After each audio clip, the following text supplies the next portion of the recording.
I get a lot of anti-vaxxers on this channel emailing in and leaving comments. But what actually is the case is that a lot of these people that are writing in the anti-vaccine comments are actually all still alive.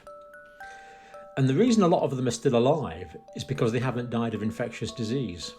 And a lot of that infectious disease has been prevented by vaccination. So I'm delighted that anti-vaxxers are able to criticise and put in their position, but the reason a lot of them are alive is because they've already been vaccinated. At the moment, in my country, you can take a perfectly healthy child in to see a professional healthcare advisor, healthcare practitioner, and they will inject a healthy 5-year-old child with a messenger ribonucleic acid vaccine. That is the current position in my country at the moment. I'm not allowed to disagree with this. I merely report it.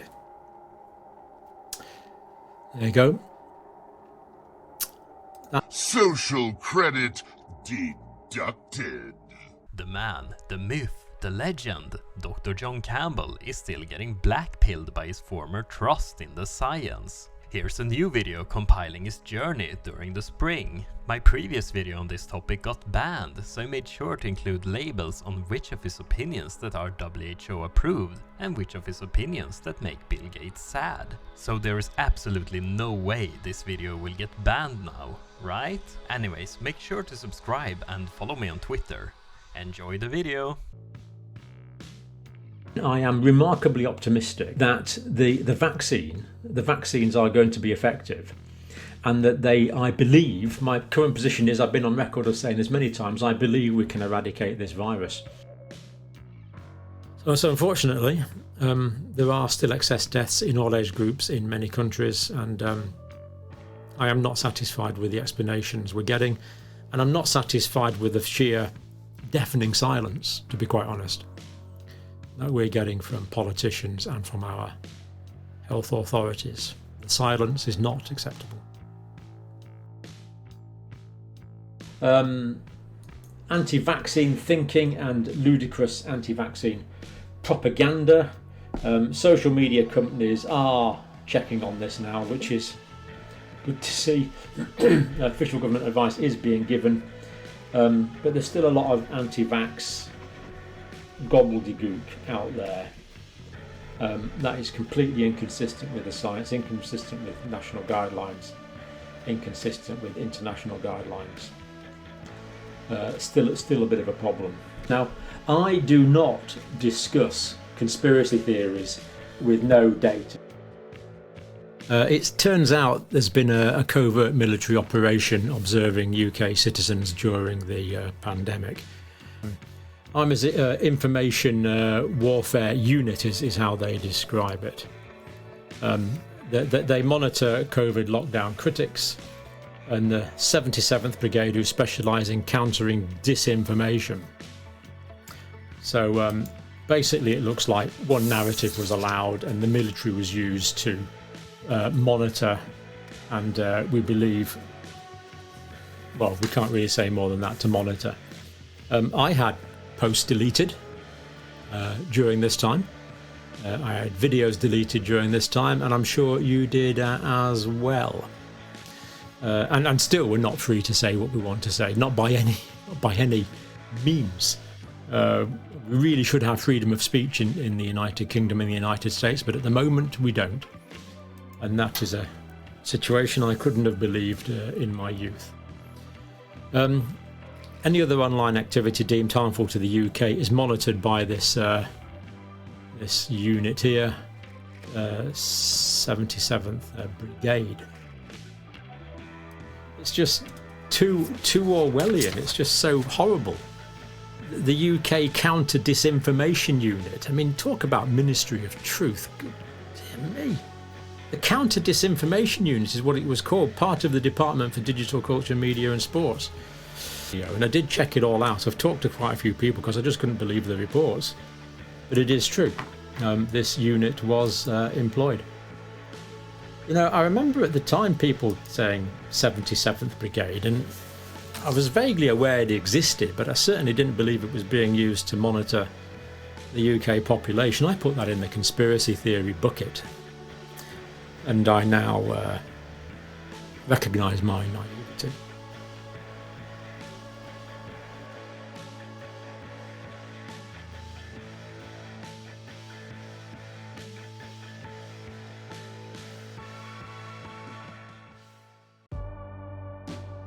I think most people in Russia are going to be vaccinated with the Oxford AstraZeneca vaccine. Do you know why? I'm sure you know why. Because it's cheap. And as far as we know, it's very efficacious and safe. Vaccine with high levels of efficacy, high levels of safety, easy to produce, easy to transport, and very, very inexpensive. The World Health Organization have got superb experts working for them. They've got a bit cockeyed this year, yeah, I agree with that.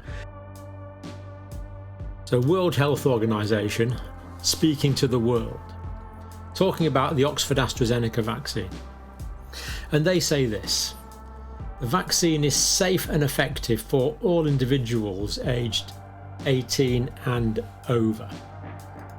That's what the World Health Organization has on its website now. That's what they're saying. Now, of course, I'm not allowed to disagree with the World Health Organization. And of course, we know that all civilized countries stopped this a long time ago. Genetic instructions for building a coronavirus spike protein. So these are the messenger RNA vaccines. So it's giving the genetic information to the cells to make the antigen that the immune system will recognise as being foreign. That's the way these work. It's clever. It's remarkably clever. It's innovative, and the Moderna vaccine is only the second time that this will be the efficacious results for such a vaccine have been published, and the first one, of course, was the Pfizer one. This is a brand new technique, and the implications that I can see for this in medicine are just absolutely mind-blowing. We're going to be looking at a case today of damage to the brain and damage to the myocardium after COVID-19 vaccination. But the question is this damage to the brain and heart caused by the vaccine, or is it caused by the natural infection? Well, we actually found out, or the researchers in this study found out, that the damage in the brain and the heart was caused by the vaccine, not the infection, because they only found the spike protein in the brain and in the heart. The spike protein had actually been produced, we believe, by the cells in the brain and the heart. As the RNA circulated around the brain and the heart, these cells produced the spike protein, and that caused the inflammatory reaction that caused the damage. If it had been natural infection, there would have been spike protein and nucleocapsid protein. And actually the nucleocapsid protein is the most abundant protein produced by the virus, so there would have been loads of it. So we can say definitively that this damage was caused by vaccine, not by the natural infection. But bear in mind, all the information we're going to be talking about here was known before Australia authorised the vaccine. So there we go. It reached these high levels in the plasma when we were told it wasn't systemically distributed. We can now say definitively from a government document it is systemically distributed. Between 1 and 4 hours after the dose. So it was floating all around the body because, of course, the plasma, the liquid part of the blood, it goes to your big toe, it goes to your little toe, it goes to your little finger, it goes to your thumb, it goes to your ear, it goes to your brain, it goes to your liver, it goes to your kidneys, it goes absolutely everywhere, apart from the clear part in the front of your eyes. All the other living tissues, the plasma goes there. This is widely distributed, as we'll see. And distributed mainly into the liver. So the liver was high concentrations, relatively high concentrations, adrenal glands, spleen and ovaries over 48 hours. Now, of course, the ovaries store and mature the ovum. So I'm not going to pretend I'm not a little concerned about this. I am more than a little concerned, actually. And we can now say this from government data. but this works from Denmark, and it shows that 9.3% of people that were injected with these vaccines still had the messenger RNA, the ribonucleic acid, in their blood after 28 days. This is way longer than anyone had expected, and actually took the researchers by surprise. All-cause mortality, this is a direct quote from the paper, increased more the higher the 2021 vaccine uptake. In other words, countries with more COVID-19 vaccines in 2021 had higher excess mortality in the first 9 months of 2022. 1% increase in vaccination in 2021, 0.1% increase in overall mortality in 2022. It's a huge number, absolutely huge number.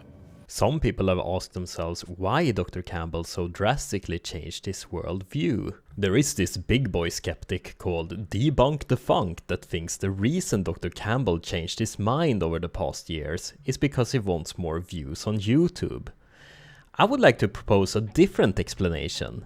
Maybe, just maybe, the official narrative just did not add up to the evidence he was presented, and that changed his mind. We've got to be led by the science, by the evidence. You have this unholy, unethical alliance of scientists working together through highly influential publications, effectively, to kibosh what may be a scientific truth. I agree, it is completely outrageous. The way that the scientific journals have let us down, in this case The Lancet. I mean, before this started, The Lancet was just beyond reproach, and then it publishes this stuff. And maybe his own observations did not add up to what he was told. And amazing levels of ignorance. People don't know that vaccine is there to prevent disease, and it's no good waiting until you get it to get the vaccine. Dear me. Numbers going up nicely, which is good. Third dose in the immunocompromised. Well, that's just simple common sense. That's been going on for ages. Nigel thinks he might be getting a booster. If it's any consolation, Nigel, I will be getting mine in, also getting mine in November. I've reported a potential side effect of the vaccination in me. My last COVID vaccine personally was in November 2021, and I started taking blood pressure meds in March 2022. And I don't take my blood pressure that often, tend to take it every 3 months, every 6 months. But when I took it in January, it had been going up and kept an eye on it, and it had gone up really quite all of a sudden, really. Having had pretty low blood pressure all my life, especially my diastolic blood pressure has always been really quite low. About a couple of years ago, it was like 60, 65. It was really quite good. And my diastolic blood pressure has actually gone up quite a lot, and my systolic blood pressure went up quite a bit as well.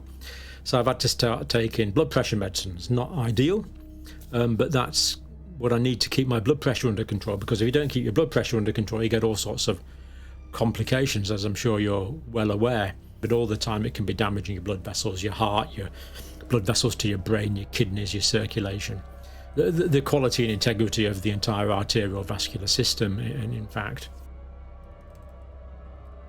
Thank you guys for watching this video, and since we don't know how long it will stay up, it would be helpful if you could share it around on the internet. I will also be making more videos about skeptics like Debunk the Funk and why I think their view on science is misguided. So subscribe on my YouTube and follow me on Twitter to make sure that you don't miss those.